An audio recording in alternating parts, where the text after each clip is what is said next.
अस्सलाम वालेकुम ninth class. आज मैं आपको बताऊंगी कि क्वाड्रेटिक एक्सप्रेशन क्या होता है और उसकी स्टैंडर्ड फॉर्म क्या होती है। क्वाड्रेटिक एक्सप्रेशन ऐसा एक्सप्रेशन होता है जिसकी डिग्री 2 होती है और उसकी standard form ax² + bx + c होती है और c इसमें कांस्टेंट होता है। अब जब भी हमारे पास क्वाड्रेटिक एक्सप्रेशन आएगा हमने उसको सॉल्व करना होगा तो हमारे पास सबसे पहले पावर 2 की टर्म होनी चाहिए जिस तरीके से इसकी स्टैंडर्ड फॉर्म में गिवन है।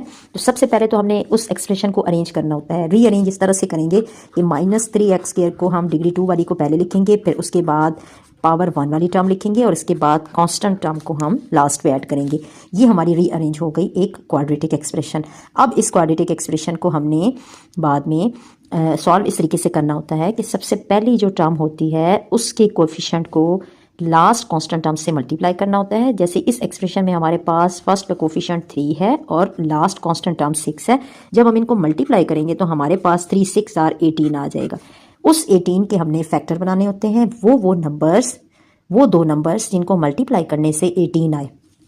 सपोज हमारे पास फॉर एग्जांपल हमारे पास 1 × 18 विच इज़ इक्वल टू 18। इसके अलावा 2 9 आर 18, इसके अलावा 3 6 आर 18। ये वो नंबर्स हैं जिनको मल्टीप्लाई करने से हमारे पास 18 आता है। अब हमारे पास 18 के टोटल 3 फैक्टर्स आ गए हैं, नंबर 1, नंबर 2 और नंबर 3। इनमें से हमने वो वाला फैक्टर उठाना है जो दो कंडीशंस को फुलफिल करे। फर्स्ट कंडीशन वो कंडीशन होती है कि उनको मल्टीप्लाई करने से यही नंबर आना चाहिए 18, और सेकंड वो कंडीशन होती है कि उन्हीं दो फैक्टर्स को प्लस या माइनस करने से हमारे पास मिडल टर्म का कोफिशिएंट आना चाहिए जो कि प्लस का 7 है। अब देखें 18 और 1 को फर्स्ट फैक्टर को चेक करते हैं।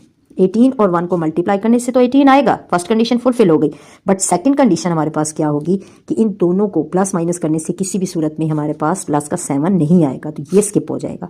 अब सेकंड को देखें, सेकंड में हमारे पास 2 9 आर 18, ठीक है, 2 9 आर 18 हमारे पास मल्टीप्लिकेशन में फुलफिल हो गया।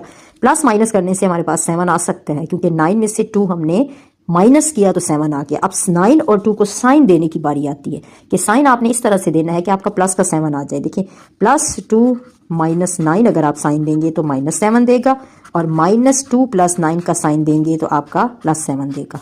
तो आपका फैक्टर यही वाला 2 है और उसके साथ आपके साइन -2 और +9 के साइन होंगे। और थर्ड फैक्टर जो है, थर्ड फैक्टर को चेक कर लेते हैं कि मल्टीप्लिकेशन में तो 18 दे रहा है बट प्लस करने से 9 आएगा और 6 में से 3 माइनस करने से 3 आ जाएगा।